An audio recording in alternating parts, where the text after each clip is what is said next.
दीपावली पर्व की हार्दिक बधाई एवं ढेर सारी शुभकामनाएं। दीपावली हिंदुओं का सबसे बड़ा त्योहार है। यह पर्व कार्तिक अमावस्या को मनाया जाता है और इसी दिन प्रभु श्री रामचंद्र जी माता सीता एवं लक्ष्मण जी के साथ 14 वर्ष का वनवास के पश्चात अयोध्या वापस आए थे।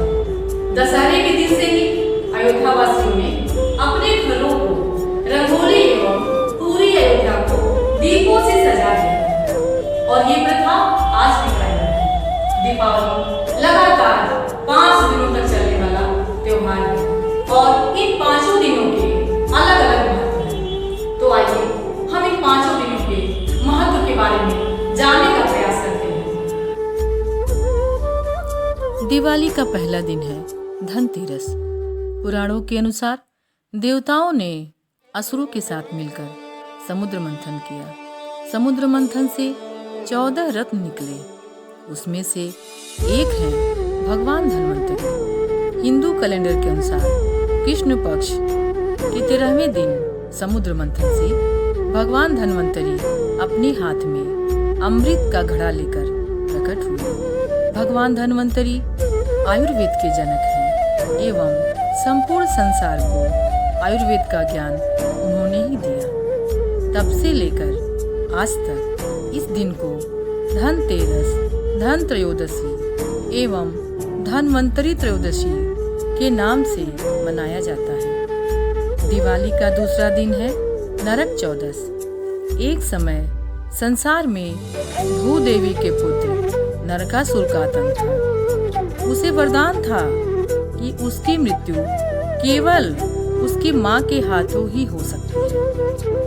अगले जन्म भूदेवी ने सत्यभामा के रूप में अवतार लिया। सत्यभामा का विवाह भगवान कृष्ण से हुआ एवं उन्होंने नरकासुर का वध किया। तब से लेकर आज तक इस दिन को नरक चतुर्दशी के रूप में मनाया जाता है। दिवाली का तीसरा दिन है लक्ष्मी पूजन का।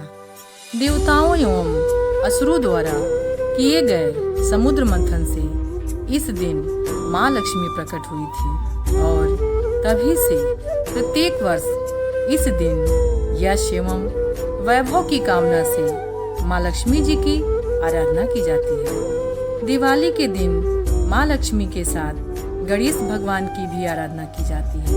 कथाओं के अनुसार माँ लक्ष्मी जी की कोई संतान नहीं थी, जबकि माँ पार्वती की 2 संतानें थीं, श्री गणेश एवं कार्तिकेय। लक्ष्मी जी ने माँ पार्वती से भगवान गणेश को गोद लेने की इच्छा प्रकट की, परंतु माँ पार्वती को यह चिंता थी कि लक्ष्मी जी कभी भी एक स्थान पर अधिक देर नहीं रुकती हैं, तो फिर गणेश जी की देखभाल कौन करेगा। इस चिंता पर लक्ष्मी जी ने कहा कि वो जहाँ भी जाएंगे अपने साथ गणेश जी को भी साथ लेकर जाएंगे। और तब से लेकर आज तक जहाँ भी लक्ष्मी जी की आराधना होती है वहाँ भगवान गणेश जी की भी पूजा आवश्यक है। यूं तो दिवाली पर श्री रामचंद्र जी अयोध्या वापस आए थे, पर दिवाली के इस दिन माँ लक्ष्मी एवं श्री गणेश जी की पूजा होती है। माना जाता है इस समय भगवान विष्णु विश्राम करते हैं, इसलिए इस दिन भगवान राम की पूजा नहीं की जाती है। दिवाली का चौथा दिन है गोवर्धन पूजा का।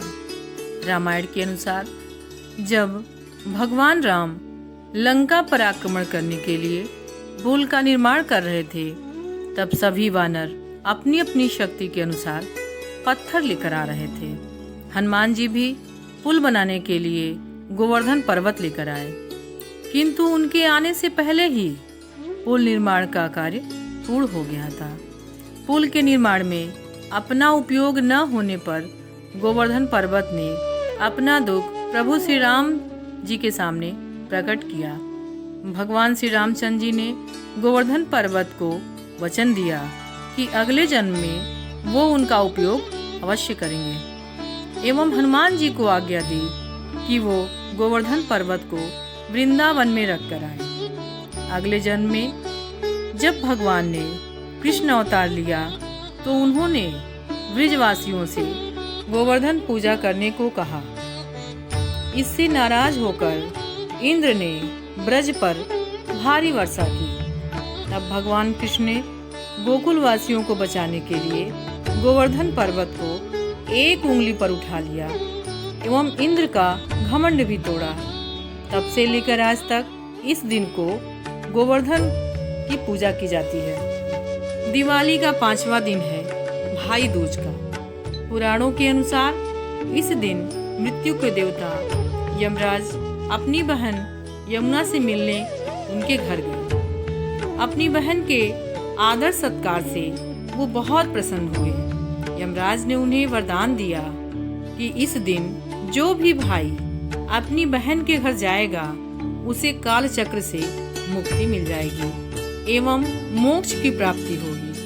तब से लेकर आज तक इस दिन को भैया दूज के रूप में मनाया जाता है एवं इस दिन बहनें अपने भाइयों की सुरक्षा की कामना के लिए पूजा करती हैं। तो बच्चों, ये थी कहानी दिवाली के 5 दिनों की। प्यारे बच्चों, दिवाली का पर्व है और इस त्योहार को हम सब बड़े ही उत्साह एवं हर्षोल्लास के साथ मनाते हैं। अपने घरों को खूब सजाते हैं और उसके लिए ढेर सारी खरीदारी भी करते हैं। किंतु ध्यान रहे, इन सब में कहीं हम शत्रुओं का सहयोग तो नहीं कर रहे हैं। हमारे देश की सुरक्षा में लगे जवान चीन से सीमा की सुरक्षा करते हुए बलिदान हो गए। हम न कभी भूले हैं और न कभी भूलेंगे। इसके बाद भी क्या हम चीनी वस्तुओं से अपनी दिवाली मनाएंगे? बिल्कुल नहीं। तो चलिए मनाते हैं चाइना फ्री दिवाली। चीनी लाइट की जगह मिट्टी के दिए खरीदेंगे। वोकल फॉर लोकल से अपना त्योहार मनाएंगे। अपनी संस्कृति, अपनी परंपरा का मान रखेंगे। अपने देश का अभिमान रखेंगे। भारत की अर्थव्यवस्था को देंगे सांस्कृतिक उपहार। चीनी वस्तुओं का करेंगे पूर्णतः बहिष्कार। चीनी वस्तुओं का करेंगे पूर्णतः बहिष्कार। देश की मिट्टी से घर सजाएंगे। देश की मिट्टी से घर सजाएंगे। इस दीपावली भारत को मजबूत बनाएंगे। इस दीपावली भारत को मजबूत बनाएंगे।